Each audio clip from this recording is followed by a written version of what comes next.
Today in this video, I'm going to be answering questions. From time to time, I get people who aspire to be authors, new authors, and they come and they ask, "How do I write a book? Where do I start?" I see that you wrote books and you published books, and so now I'm interested in doing the same thing. Where do I start? So that's what this video will address today. I'm trying to sneak away from my children. I'm in my husband's home office, and so I'm just doing homeschool. And if you can feel what I'm going through with this homeschool, I have four children, and I've always wanted to homeschool. So I don't know why this situation is not what I expected at all. With the COVID going on and everything, I'm doing virtual at home learning with my children, and let me tell you, it's nothing like I thought it would be. So, for those who are watching the video, make sure you pray my strength in the Lord. And if you're doing the same thing, I'll pray for you as well. I just had to vent just in case something happens because, my kids can come busting in here at any time, interrupting my whole video. So, anyway, we're going to go ahead and get into it. So, the question is, you see, I'm looking down at my notes. But the question is, how do I write a book? How do I start? What is the first step? So in this video, I'm going to give you 5 steps to help you to start to write your book. It doesn't matter if it's your first book, your third book, your 100th book. These little nuggets that I'm going to give you will help in whatever stage you're in as far as writing and finishing your book. So the first thing, step one, is brainstorm ideas. Do you have something to say? What do you want to talk about? Has the Lord laid anything specific on your heart to say? What do you think of when I ask, what do you have to say? What do you want to tell the world? What do you want to tell your children? What legacy do you want to leave? Stuff like that. That's how you begin to brainstorm ideas on what you would want to write about. Some people know exactly what they want to write about. Some people don't really know what they want to write about, but all they know is they want to write. So the first thing I'm going to suggest to you is that you start brainstorming. What do you have to say? What comes up when I say, or when I ask, what do you have to say? What has the Lord laid upon you to write about? What do you want to tell the world? What do you want to tell future generations? Things like that. That's going to be where you need to start. You need to start with brainstorming ideas. So that's step one. Make sure that you just start brainstorming. It doesn't matter. It could be one idea. It could be 100 ideas. As long as you start somewhere and just start brainstorming about what you think it is that you want to write about. That's step one. Step two is, guess what? It's going to be organize your step one. Once you brainstormed and once you wrote down all your ideas, once you thought about what you want to say, what you have to say to the world, what the Lord laid upon your heart, what you want to tell future generations. If something something happened to you, would you want somebody to be able, or what is it that you want people to remember you by, or what do you have to say? Writings are something that exists long after you're gone. They exist regardless. So just really begin to think about, like, kind of referring back to step one, what is it that you want to say? And once you figure out what you want to say, step two is to organize that. Organize it into categories, organize it into subtopics, organize it into subjects. Just begin to organize it. You can organize it in chronological order of how you would want it to flow in a book, or you can organize it as far as, like I said, topics. What is the specific topics that you want to write about? So step one is, first you have to brainstorm your ideas, and step two is you have to start to organize those ideas that you've written down.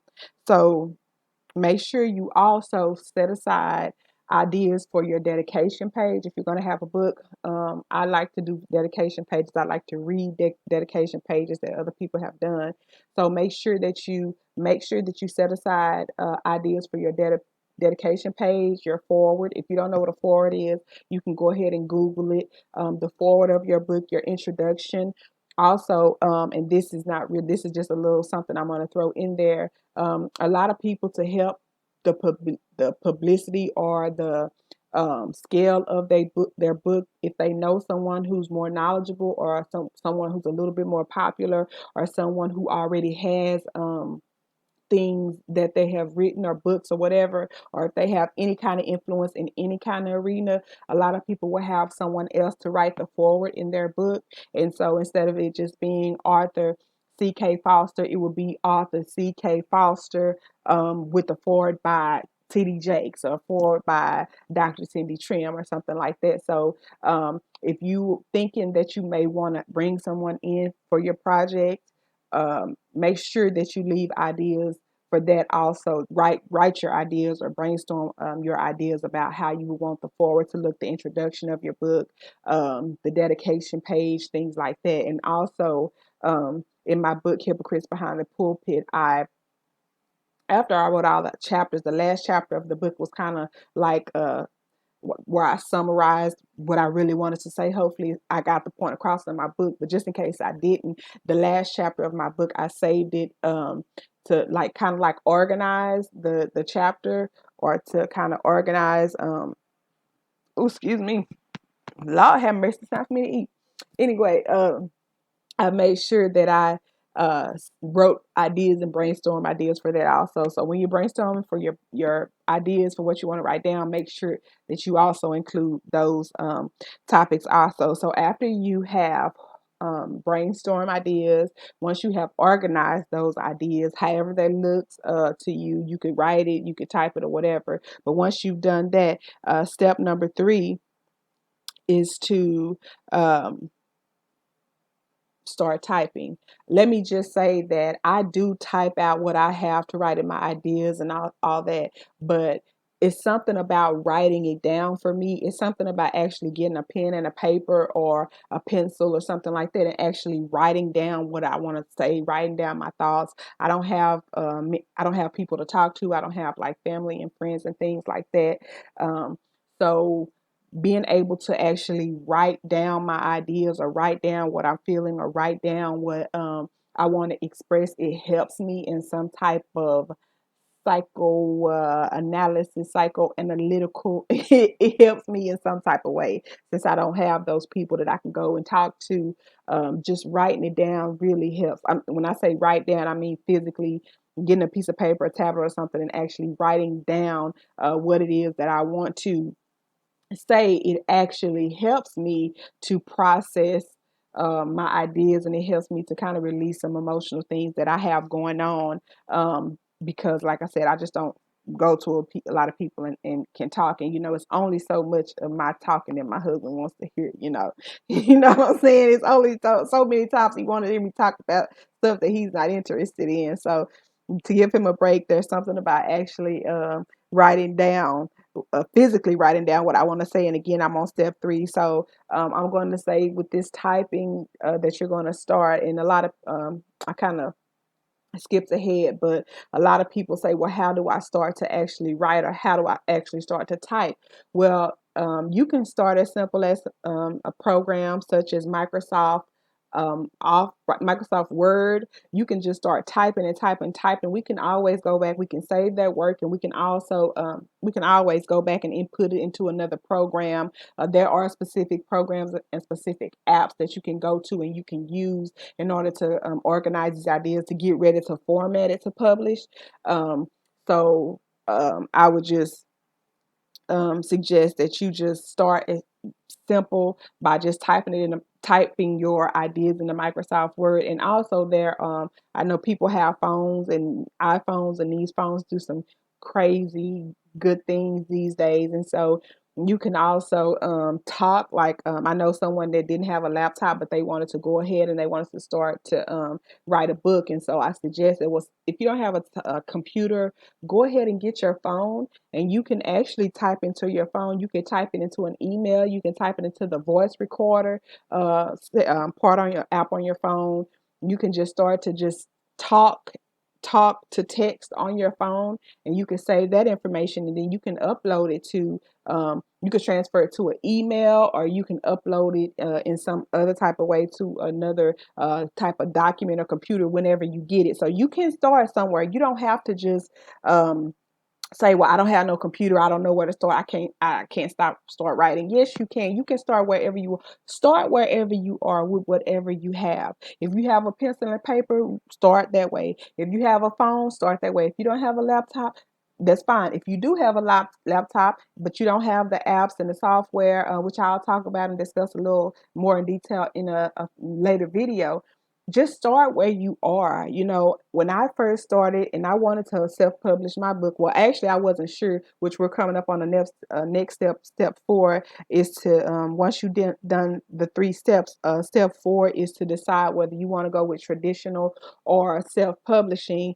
And so what I did was I decided to go with, at first I tried the traditional route, and this makes a difference. Once you start typing, it makes a difference what your next step is, because if you're going to go with traditional publishing, then there's steps to the traditional publishing. You have to find a agent, you have to make queries, you have to send samples of your work, things of that nature. So if you're going to go with traditional publishing, you have to start thinking about that type of thing and start putting your focus there. However, if you're going with self-publishing, which I later decided to do, then you're going to have to start focusing on copy editing, revising your work, getting it proofread and stuff like that, because that's where your focus wants to be. Because if you're doing it yourself, you don't want it to come across like, you know, it's not professional, or it's not on a certain level. So what you're going to do is, if you're self-publishing, you're going to make sure your focus is on getting your book read and getting somebody else to proof it. Because what happens is, when you do it and you keep reading your book over and over and over again, sometimes they call it blind something, I can't remember what the term is, but you start to kind of go blind to the mistakes and stuff in your work, because you're reading it over and over and over again, and your brain is remembering some of this stuff that you read before. So it's not allowing you to it's not allowing you to proofread your book and copy edit it like it should be. So when you're doing a self-published book, you want it to, be able to compete with the other books too. So you want to make sure your focus would be, as to getting somebody to copy edit your book, getting somebody to proof it, getting somebody to revise it, because you want to put forth your best work. When I did my book Hypocrites Behind the Pulpit, and I actually, because there's also steps to getting it printed out, print on demand. Once you self-publish your ebook, um, there's actually steps. And so I think that when it was submitted to get, for the print on demand, some kind of way the wrong version of the book was published into black and white. And so then when I went back and I read the book, I'm like, wait a minute, this book was revised. Why are these type of errors in there? So I had to go back and I re-uploaded another version of the ebook. And so the next time that I get a batch of books printed, I'm going to make sure that the right version is submitted. I can tell you a little bit more about self-publishing, because I did it, and I did it all by myself. I would go and ask people that I knew that had published books to help me, and they didn't want to help me. They wouldn't tell me anything.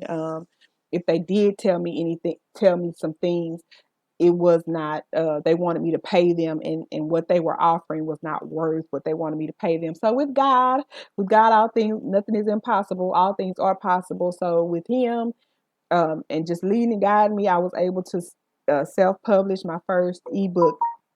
Actually, I was able to do it twice, a few times. So anyway, like I said, the step, I'm sorry, that's my phone keeps going off, but the step that you want to do, you're going to want to decide whether you're going to want to go through a traditional publishing, or publishing, self-publishing your ebook. And I've had other authors to reach out to me, and had for them to say, I did have somebody come ask me, and I helped them for free. I didn't say, hey, I'm gonna charge you. And once I gave them the advice, and I gave them what I did, and the actual specific self self publishing self-publishing site that I use, they were able to go ahead and do it. They took off from there. And so I just kind of helped them like I wanted somebody to help me.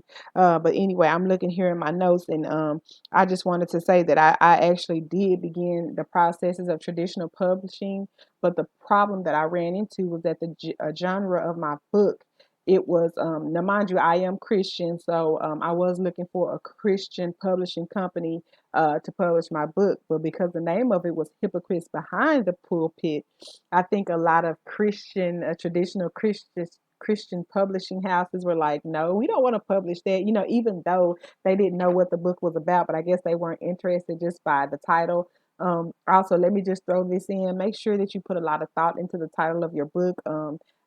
God gave me the title of my book, Hypocrites Behind the Pulpit, and that message, a lot of people find kind of conflicting. You're Christian, but you're saying all. I'm not saying everybody behind the pulpit was hypocrite. So you actually have to read the book because it talks about my experiences being in church, being a pastor's kid for over 30 years, and things of that nature. So it's really good. You won't believe. I'm sorry, my phone is ringing.